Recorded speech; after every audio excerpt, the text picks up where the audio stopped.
Have you ever wondered whom to give credit to for the creation of cereal? Well, for the ancient Greeks, that would be Demeter. Even though she's one of the lesser-known Olympians, she plays a significant part in the religion and culture of ancient Greece as an Olympus goddess of fertility. In fact, she represented the entire life cycle in Greek mythology. What were other significant aspects of her story? Let's dive deeper into it to find out. The plot of Demeter's narrative begins with her siblings. Hestia was her oldest sister, followed by Hera and then Demeter. She was the daughter of Cronos and Rhea.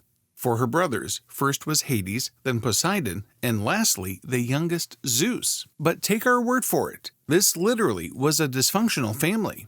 Cronos decided to devour all of his children because of concern for their potential power in the future, but Rhea was able to save Zeus by presenting Cronos with a stone wrapped in swaddling. Zeus was nurtured in secrecy, and when he was old enough, he returned to save his brothers from their father's rabid stomach. He offered Cronos a mystical potion that made him puke up his siblings, all fully grown and prepared for retaliation.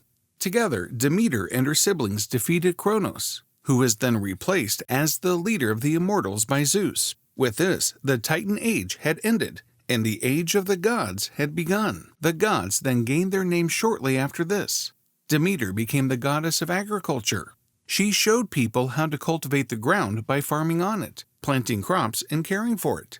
Her Roman name was Ceres, where we get the word cereal from. The Greek terms da, meaning earth, and meter, meaning mother, are connected to the name Demeter. She was also the mother of Persephone, whom she loved the most. One day Persephone was picking flowers in the meadows. As the daughter of Demeter and Zeus, she was an immortal being herself and the springtime goddess. The deity Hades appeared from beneath the ground as Persephone selected flowers, dragging her off to his realm in the underworld. Demeter was horrified to learn about her daughter's disappearance. She had no idea who had kidnapped her. But just like any mother would, she spent months looking for her. Throughout her whole search, Demeter carried a torch, which came to represent the tired and heartbroken traveler, but the entire game plan was entirely beyond her awareness. She was unaware that Hades had requested Persephone's father, Zeus, for Persephone as his bride. Zeus had consented, but he thought Demeter would disapprove of her becoming married to the Lord of the Dead. She perceived Hades' realm as a dark, damp place where nothing could flourish, while her spirit was opposite to this. So Zeus and the other gods were too afraid and hesitant to tell her about Persephone's abduction, even though they knew who was responsible. Distraught by this, Demeter started to have an impact on the planet. Once fertile and abundant, the soil became harsher and less fruitful. The sun started to fade and crops couldn't grow because of the freezing temperatures and chilly winds. Summer transitioned into autumn and then into winter. Eventually, Helios and Hecate helped Demeter and informed her that Hades had indeed abducted Persephone and had done so with Zeus's approval. Demeter extended the famine out of rage. She traveled from town to town for days, cursing those who turned her away and blessing those who didn't. As time passed, Zeus started to worry about the human species, since they could not cultivate any food. So, Demeter was called to Olympus, where Zeus commanded her to cease altering the landscape. Demeter swore to only halt the starvation and extreme cold in exchange for the return of her daughter. This forced the king to make an effort to fulfill her request, as she had too much influence over the world to be ignored. Zeus then told Hades what had happened, and for the benefit of humanity, Hades agreed to permit Persephone to see her mother again. But before Persephone departed the underworld, Hades gave her a pomegranate during their last encounter. It was common knowledge that anyone who ate something from the underworld had to stay there. Some say Persephone knew about this magic. Some say she did not, but she ate 6 pieces of the pomegranate. Did she intend to remain with Hades? Did she prefer her life as queen of the underworld to that of a forest nymph? Maybe she felt resentful toward her mother, or perhaps she adored the underworld but missed the life of the living.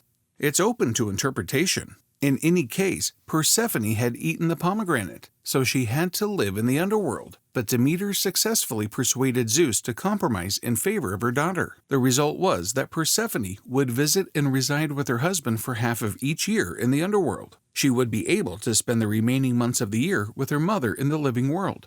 It is fair to assume that Demeter and her son-in-law did not get along well. These cycles, a mother and daughter reunited and separated over and over, the reoccurrence of grief to acceptance, the descent into the land of the dead, and the ascent to the land of the living, represented Demeter and the season's cyclical nature. So symbolically, winter begins to fall when Persephone is in the underworld. Demeter gradually becomes more joyful as her daughter's arrival draws closer as spring arrives. As mother and daughter are reunited, summer blossoms, and when Demeter somberly returns her daughter to the underworld, autumn starts to make a comeback. From the story thus far, you could have easily inferred that Demeter was a loving person, but due to the same quality, she was often taken for granted. She wasn't perceived as the aggressive goddess Athena or the cunning goddess Hera. Most of the time, she was kind but instructive, helping humans with their farming tasks. Eresichthon was a man who misjudged her ability to remain calm. He destroyed one of Demeter's holy groves by chopping down all the trees. Furthermore, there was a time when the axeman hesitated at cutting the very last tree. A wreath on this tree represented every kindness Demeter had ever bestowed on humanity. Eresichthon acted recklessly and cut down the tree with an axe. Inside the tree was a dryad, a tree spirit, and as the spirit died, she cursed the foolish man. Demeter gladly agreed to the dryad's curse and decided to facilitate it. Using her abilities as a goddess, she influenced his body so that he had an insatiable hunger. He felt hungrier as he consumed more food. It went on to the point where he eventually ate his own body after blowing through all of his money, selling all of his possessions, and even selling his daughter into slavery. Rarely was Demeter undervalued or insulted in this manner once more. She was one of the immortals most revered since humankind's existence depended on her strength and influence. And apart from Persephone, she had 7 more children. Poseidon raped Demeter while posing as a horse, and as a result, Demeter gave birth to Arion, an immortal horse. Their union also led to another child named Despoina, later revered as the goddess of secrets in Arcadian cults. Demeter also had a relationship with Lagion, the son of the nymph Electra and Zeus. Together, they had 2 sons, Plautos and Philomelos. While Plautos is the Greek god of riches, Philomenos is a minor demigod who protects agriculture, plowing, and animal husbandry. Philomelos assumed responsibility for the plowing and crop production, while Demeter committed herself to the agricultural and harvesting techniques. All of this makes one wonder whether the goddess of agriculture was trying to compete with Aphrodite. Didn't get this reference? Then check out our video on Aphrodite. Also, if you enjoyed watching this one, make sure to smash the like and subscribe button. We'll see you next time with another fantastic story. Until then, stay mythically mad.